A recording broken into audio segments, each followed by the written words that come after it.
नक्सलियों के खिलाफ अब तक की सबसे बड़ी लड़ाई में छत्तीसगढ़ सरकार अकेले पड़ती दिखाई दे रही है। जब यह ऑपरेशन शुरू हुआ था तब तक तेलंगाना, महाराष्ट्र, उड़ीसा के सुरक्षा बलों के बीच एनकाउंटर में शामिल होने की खबरें सामने आई थी। लेकिन बीते रोज से तेलंगाना सरकार इस मामले में बैकफुट पर जाती नजर आ रही है। ग्राउंड पर फिलहाल छत्तीसगढ़ के सुरक्षा बल और सीआरपीएफ के जवान ही मोर्चा लेते नजर आ रहे हैं। आखिर ऐसा क्या हुआ कि नक्सली मोर्चे पर छत्तीसगढ़ सरकार और तेलंगाना सरकार एक दूसरे के साथ नहीं बल्कि एक दूसरे के आमने सामने नजर आ रही है? क्या है पूरा मामला, बताएंगे आपको विस्तार से। मैं हूं अभिषेक और आप देख रहे हैं the honest show.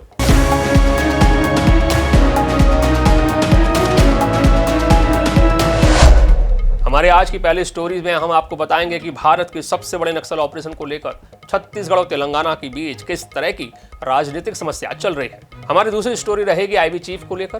Pahalgam attack और नक्सल ऑपरेशन के बीच अचानक से आईबी चीफ तपन डेका रायपुर पहुंचे। ऐसा लग रहा है कुछ बड़ा होने वाला है। हमारी तीसरी स्टोरी है मध्य प्रदेश से। लाडली बहनों को लेकर सीएम मोहन यादव ने दिए हैं कुछ बड़े संकेत। छत्तीसगढ़ और तेलंगाना के बॉर्डर पर बीजापुर जिले में मौजूद है करेगुट्टा की पहाड़ी। ये पहाड़ी लगभग 200 किलोमीटर के रेडियस में फैली हुई है और इसका लगभग आधा हिस्सा तेलंगाना में और शेष आधा हिस्सा छत्तीसगढ़ के बीजापुर जिले में आता है। इसीलिए जरूरी हो जाता है कि इस सबसे बड़े ऑपरेशन में दोनों राज्यों के सुरक्षा बल मिलकर काम करें। लेकिन अभी ग्राउंड पर जिस तरह की खबरें निकलकर सामने आ रही हैं उसके अनुसार सिर्फ छत्तीसगढ़ के सुरक्षा बल और सीआरपीएफ के जवान ही इस पहाड़ी पर मोर्चा लेते हुए दिखाई दे रहे हैं और तेलंगाना के सुरक्षा बलों की ओर से फिलहाल कोई कार्रवाई इस ऑपरेशन में नहीं की जा रही। इसके पीछे की वजह पर जब हम खोजबीन करते हैं तो मालूम चलता है कि तेलंगाना की राजनीति इस ऑपरेशन की वजह से सीधे तौर पर प्रभावित होने लगी है। बीते रोज तेलंगाना के पूर्व सीएम और बीआरएस पार्टी के मुखिया केसीआर ने बयान दिया कि वह इस एनकाउंटर के पक्ष में नहीं। वे चाहते हैं कि नक्सल संगठनों की ओर से जो शांति वार्ता का प्रस्ताव सामने आ रहा है उस पर भारत सरकार और छत्तीसगढ़ सरकार विचार करे और बातचीत से इस मामले का हल निकाले।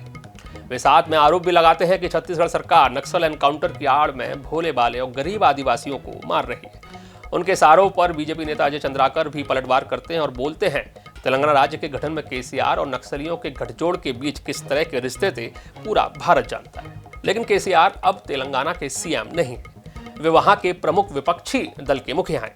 तेलंगाना में तो कांग्रेस की रेवंता रेड्डी सरकार है। सीएम रेवंता रेड्डी एक तरफ पहलगाम के मुद्दे पर पीएम मोदी से अपील करते हैं कि वे पाकिस्तान के 2 टुकड़े कर दें, लेकिन भारत के सबसे बड़े नक्सल एनकाउंटर को लेकर अपनी भूमिका स्पष्ट नहीं कर रहे हैं। तेलंगाना के सीएम रेवंता रेड्डी का झुकाव किस ओर है या तब और स्पष्ट हो जाता है जब बीते रोज शांति वार्ता समिति के सदस्यों के साथ उनकी मुलाकात के वीडियो सामने आते हैं। इस शांति वार्ता समिति में दुर्गा प्रसाद, प्रोफेसर हरगोपाल, प्रोफेसर अनवर खान और संयोजक न्यायमूर्ति चंद्र कुमार सहित तेलंगाना के कई बड़े विचारक शामिल हैं, जिनका मानना है कि छत्तीसगढ़ सरकार और केंद्र सरकार को नक्सलियों के खिलाफ सबसे बड़े ऑपरेशन को रोक देना चाहिए और शांति वार्ता के लिए नक्सल लीडरों को आमंत्रित करना चाहिए। जब इस तरह की चीजें होने लगी तो छत्तीसगढ़ के सीएम विष्णुदेव साय का बयान भी सामने आया। उन्होंने स्पष्ट किया कि नक्सलियों से कोई वार्ता नहीं होगी, यह एनकाउंटर जारी रहेगा और सुरक्षा बलों को दबाव बनाए रखने के निर्देश भी उन्होंने जारी कर दिए।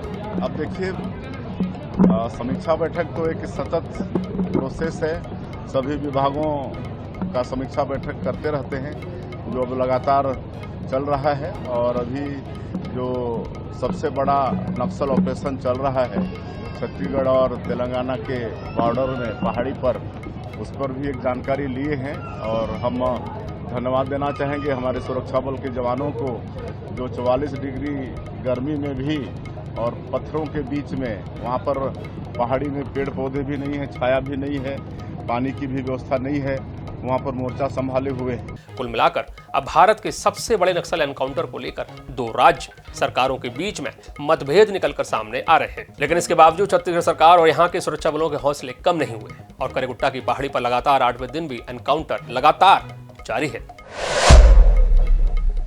हमारी दूसरी खबर भी नक्सल ऑपरेशन के बीच भारत की सबसे बड़ी खुफिया एजेंसी आईबी के चीफ तपन डेका को लेकर है। पहलगाम हमले के बाद भारत की सभी खुफिया एजेंसी पाकिस्तान पर आयोजित आतंकवाद को नेस्तनाबूद करने में जुटी हुई हैं। लेकिन इस बीच अचानक से आईबी चीफ का छत्तीसगढ़ दौरा चौंकाता है। सूत्रों के अनुसार करेगुट्टा की पहाड़ी पर चल रहे सबसे बड़े नक्सल ऑपरेशन को लेकर कोई बड़ा इनपुट आईबी को मिला है और इसके बाद अचानक से आईबी चीफ रायपुर आते हैं और नक्सल ऑपरेशन को अंजाम दे रहे सुरक्षा बलों के प्रमुख अधिकारियों से गोपनीय मीटिंग करना शुरू कर देते हैं। अब इन मीटिंग्स में क्या चर्चा हुई इसके इनपुट तो निकलकर सामने नहीं आए, लेकिन सोचने वाली बात यह है कि भारत की सबसे बड़ी खुफिया एजेंसी रॉ आईबी जब पाकिस्तान के मामले में उलझी हुई हो, ऐसे में आईबी चीफ का छत्तीसगढ़ दौरा चौंकाता है। समझा जा सकता है कि मामला बेहद गंभीर है और आने वाले वक्त में जरूर कुछ बड़ा होने वाला है। क्या बड़ा होने वाला है, हमारी नजर उस पर बनी हुई है।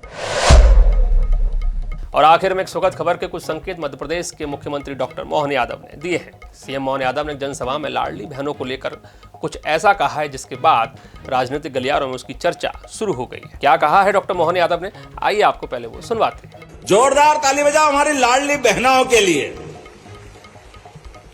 अब लाडली बहना लखपति बहना हो रही है, ड्रोन दीदी हो रही है, कितने प्रकार से कमाई हो रही है। अरे बहन बेटी के लिए जितना करे उतना कम, चिंता मत करो, और देंगे आपको जितना दे सकते हैं। तो देखना होगा कि जैसा सीएम मोहन यादव बोल रहे हैं, क्या वे वास्तव में लाडली बहनों के लिए कुछ और भी बड़ा करने वाले हैं। क्या 1250 रुपए की राशि बढ़कर 3000 हो सकती है, ये आने वाला वक्त बताएगा। आपको हमारा ये शो कैसा लग रहा है, हमें कमेंट करके जरूर बताइएगा। आपकी हर राय हमारे लिए बहुत मायने रखती है। हमारे वीडियो को लाइक, शेयर और सब्सक्राइब जरूर कीजिएगा। नमस्कार।